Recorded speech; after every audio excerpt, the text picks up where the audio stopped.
మహాదేవం మహాత్మానం మహాపాతకనాశనం మహాపాపహరం వందే మకారాయ నమో నమః. శ్రీ ఖాతగుట్ట మహాదేవ స్వామివారు ఈ యొక్క స్వామివారు స్వయంభువు.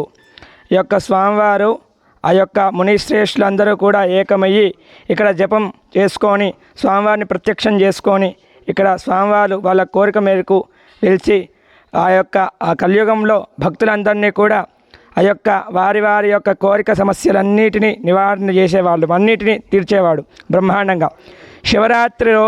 శివరాత్రి ముందు 3 రోజుల ముందు నుండి స్వామివారికి బ్రహ్మోత్సవాలు బ్రహ్మాండంగా జరుగుతాయి. స్వామివారి కళ్యాణము, ఒగ్గు కథలు, ఆ యొక్క చిన్న కార్యక్రమాలు బ్రహ్మాండంగా జరుగుతూ ఉంటాయి. ఫస్ట్ రోజు బండ్లు తిరుగుతాయి, సెకండ్ రోజు ఒగ్గు కథ ఉంటుంది, తర్వాత రోజు మళ్ళీ నాట్య ప్రదర్శనలు ఉంటాయి, 3వ రోజు 4వ రోజు స్వామివారి కళ్యాణం ఎంతో వైభవంగా జరుగుతూ ఉంటుంది. ఈ యొక్క కార్తీక మాసం పర్వదినం సోమవారం రోజున ఆలయంలో చాలామంది ఈ యొక్క భక్తులు అధిక సంఖ్యలో వచ్చి ఈ యొక్క స్వామివారిని దర్శించుకోవడం జరిగింది.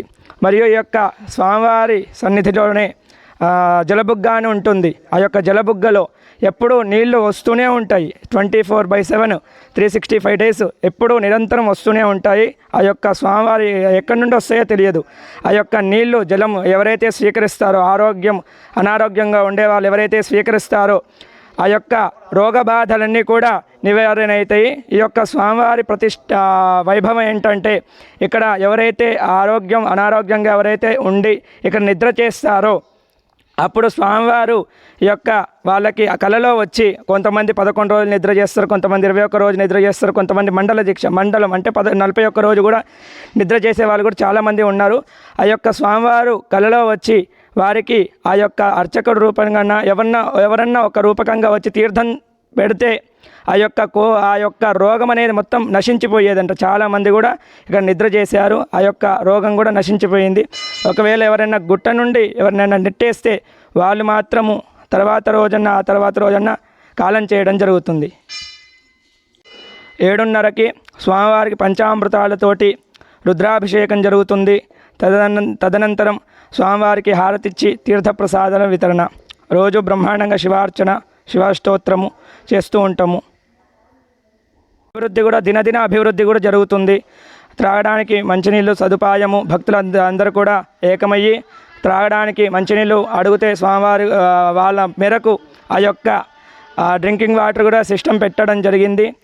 తర్వాత ఫంక్షన్ హాల్ కూడా నిర్మించడం జరిగింది. భక్తుల కోరిక మేరకు ఆ యొక్క నివసించడానికి ఫంక్షన్ హాల్ కూడా, ఆ యొక్క రూమ్లు కూడా చేయడం జరిగినది. ఖాతా మహాదేవస్వామి చాలా అత్యంత పవిత్రమైన శివుడు. ఇక్కడికి వచ్చి మీరు ఏ రోజైనా సరే ఏ కోరిక కోరుకున్నా ఖచ్చితంగా నెరవేరుతాయని మా భక్తుల నమ్మకం. నేను గత 25 సంవత్సరాల నుంచి ఇక్కడికి వస్తున్నాను. ఇక్కడ మహాశివరాత్రి రోజు కూడా అద్భుతంగా మహావైభవంగా శివుని కళ్యాణం చేస్తారు. ఇక్కడికి వచ్చిన ప్రతి భక్తుడు తన కోరిక నెరవేర్చుకొని వెళ్తాడు.